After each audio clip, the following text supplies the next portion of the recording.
তেসরা মার্চ 1971। কাল রাতে একদম ঘুম হয়নি।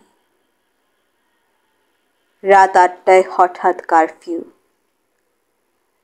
সারাদিন ধরে যত মিটিং আর মিটিং, শেষে লাঠি সোঁটা কাঠ রড নিয়েও বিক্ষোভ মিছিল। সন্ধ্যের পরেও তার বিরাম নেই। আরো বেরিয়েছিল মশাল মিছিল। রেডিওতে কারফিউর ঘোষণা আমরা শুনি, তাই বুঝিনি কারফিউ ঘোষণার প্রতিবাদে আরো বেশি বেশি স্লোগান।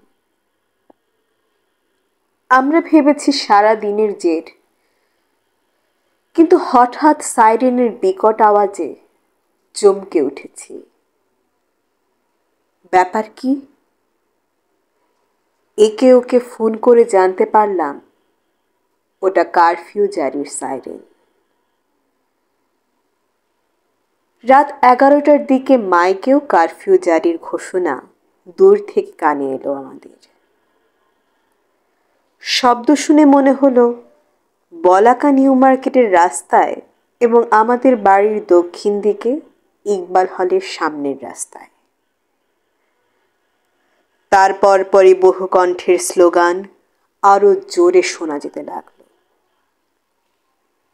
তার মানে কারফিউ অগ্রাহ্য করে মিছিল আর স্লোগান চলছে। কেমন যেন অস্থির লাগতে লাগলো।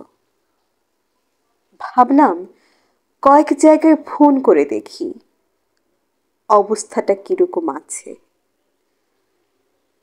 গুলশানে রেবাকে, মদনমোহন বসাক রোডে মনোয়ারাকে আর ইন্দিরা রোডে কামালকে। রেবা বলল এখানে রাস্তায় কোনো মিছিল নেই, কিন্তু দূর থেকে স্লোগানের শব্দ পাচ্ছি।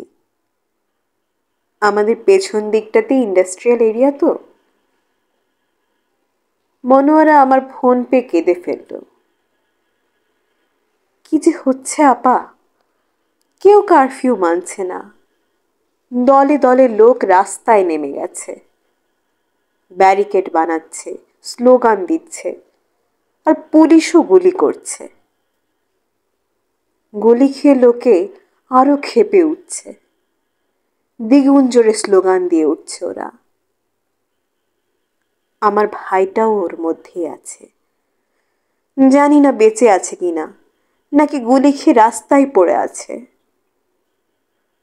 আপা, কি হবে? মনোয়ারার কান্না শুনে মনটা বিকল হয়ে গেল। আর কাউকেই ফোন করতে ইচ্ছে করলো না। সারা রাতেই কানে এলো স্লোগানের সম্মিলিত গর্জন। আজ সকালে খবরের কাগজে গত রাতের মিছিল ও গুলির খবর বিস্তারিত পড়লাম।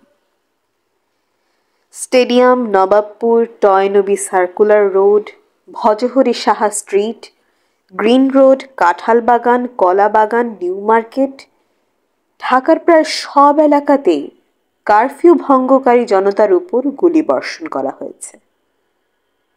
বহু লোক মারা গেছে, আর তার চেয়েও অনেক বেশি আহত হয়ে হাসপাতালে ভর্তি। কাগজে আরেকটা খবরও দেখলাম, বক্স করে দেওয়া হয়েছে 110 নাম্বার সামরিক আদেশ জারি।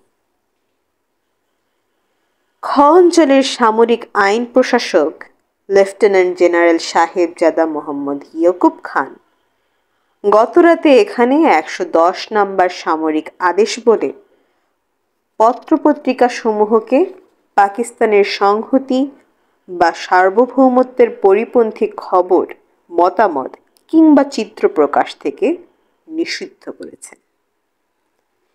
এই আদেশ লঙ্ঘনে 10 বছর পর্যন্ত কারাদণ্ড। খবরগুলো পড়ছি আর বুকের ভেতর কেমন যেন দম আটকানো ভাব হচ্ছে। ভাবলাম মনোয়ারাকে একবার ফোন করি, খবর নেই ওর ভাইটা কেমন আছে, বাড়ি ফিরেছে কি। কিন্তু ফোনের কাছে গিয়েও ফোনটা আর তুলতে পারলাম না। রুমিকে নিয়ে আমার হয়েছে মহা উদ্বেগ। সারাদিন টো টো করে সারা শহর দৌড়ে বেড়াচ্ছে। কখন যে কি হয়। বন্ধু বান্ধব নিয়ে বাসায় ফিস্ট লাগাতে বলেছি, আগে সব সময় লুফে নিয়েছে, কিন্তু এখন নাকি তার সময়ই নেই। আজকেও প্রায় সারাদিনই মিটিং মিছিল। আগের রাতে গুলিতে নিহত 8টি লাশ নিয়ে বিক্ষুব্ধ জনতা মিছিল করে ঢাকার বিভিন্ন রাস্তা ঘুরেছে। মিছিল শেষে শহীদ মিনারে লাশ রেখে সকলে সমস্বরে পূর্ব বাংলার স্বাধিকার আদায়ের শপথ নিয়েছে। বিকেলে পল্টন ময়দানে জনসভাতেও ওই লাশগুলো নিয়ে যাওয়া হয়েছে। সেখানে বিশাল জনসমুদ্র শহীদদের আরব্ধ কাজ সমাপ্ত করার জন্য শপথ নিয়েছে ওরা।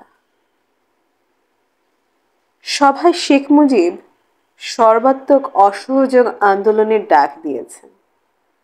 বলেছেন, নির্বাচিত গণপ্রতিনিধিদের কাছে ক্ষমতা হস্তান্তর না করা পর্যন্ত বাঙালি জাতি 1 পয়সাও ট্যাক্স খাজনা দেবে না। তিনি নাকি সরকারকে বলেছেন সেনাবাহিনী ব্যারাকে ফিরিয়ে নিতে, আর বাঙালি জনগণকে বলেছেন শান্তি ও শৃঙ্খলা বজায় রেখে অহিংস অসহযোগিতা চালিয়ে যেতে। সন্ধ্যার পর রুমি বাড়ি ফিরলে তার মুখে এসব শুনলাম। আরো শুনলাম এক নতুন পতাকার কথা। গতকালই নাকি বটতলায় ছাত্রদের জনসভায় এ পতাকা প্রথম দেখানো হয়েছে। আজ পল্টনের জনসভায় শেখের উপস্থিতিতে প্রথমে আমার সোনার বাংলা আমি তোমায় ভালোবাসি এই গানটা গাওয়া হয়েছে।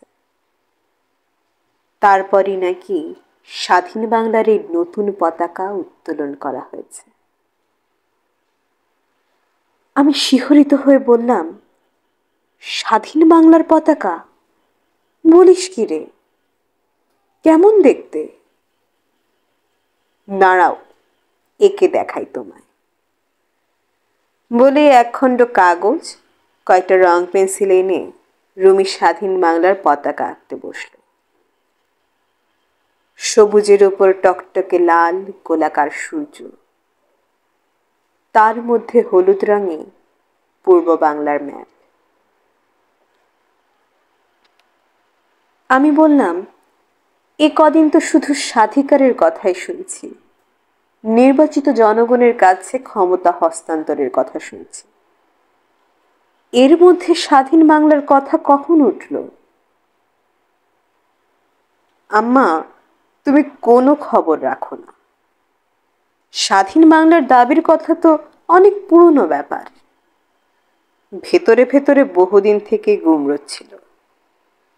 গত বছর নভেম্বরের সাইক্লোনের পরে তা ফেটে পড়েছে।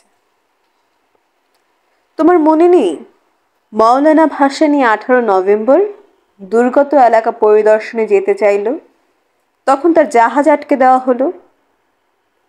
সরকার অবশ্য পরে তাকে যেতে দিয়েছিল, কিন্তু এই নিয়ে কি হইচইটা হয়েছে কাগজে পড়নি? তারপরেই তো 4 ডিসেম্বর সেই যে মিটিং, ন্যাপ, জাতীয় লীগ, আরো কি কি দল যেন, ওরা সবাই একসাথে মিটিং করলো। ভাসানী সেখানেই পূর্ব বাংলাকে স্বাধীন সার্বভৌম রাষ্ট্র হিসেবে প্রতিষ্ঠা করার দাবি জানান। তারপর এখন আওয়ামী লীগের উগ্র জাতীয়তাবাদী সেকশনের কাছ থেকে স্বাধীন বাংলার দাবি উঠছে।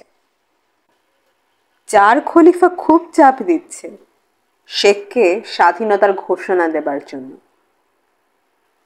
4 খলিফা জানো না?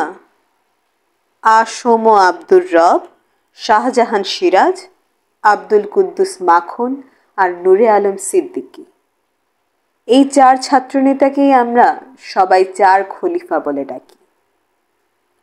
শাহজাহান সিরাজই তো আজ পল্টন সভায় পতাকাটা তুলেছে। শেখ কি বললেন? কিছুই বললেন না। তবে খুব যে খুশিও হননি সেটা তার মুখ দেখেই বোঝা গেল। তা তো হবেনই না। এই মুহূর্তে স্বাধীনতার ঘোষণা দেওয়াটা ভীষণ রিস্কি ব্যাপার না? তা রিস্কি তো নিশ্চয়ই, কিন্তু আম্মা, ঘটনার একটা নিজস্ব গতি আছে না, জলপ্রপাতের মতো। উঁচু পাহাড় থেকে যখন গড়িয়ে পড়ে তখন তাকে রুখতে পারে এমন কোনো শক্তি নেই। আমাদের দেশের জনতা এখন ওই জলপ্রপাতের মতো একটা অনিবার্য পরিণতির দিকে অত্যন্ত তীব্র বেগে ছুটে যাচ্ছে। একে বোধহয় আর রোখা যাবে না। শেষ হলো আমাদের আজকের পর্ব। দেখা হচ্ছে পরবর্তী পর্বে। সেই পর্যন্ত সবাই ভালো থাকুন, সুস্থ থাকুন এবং হৃদিতা শেহরিনের সাথেই থাকুন।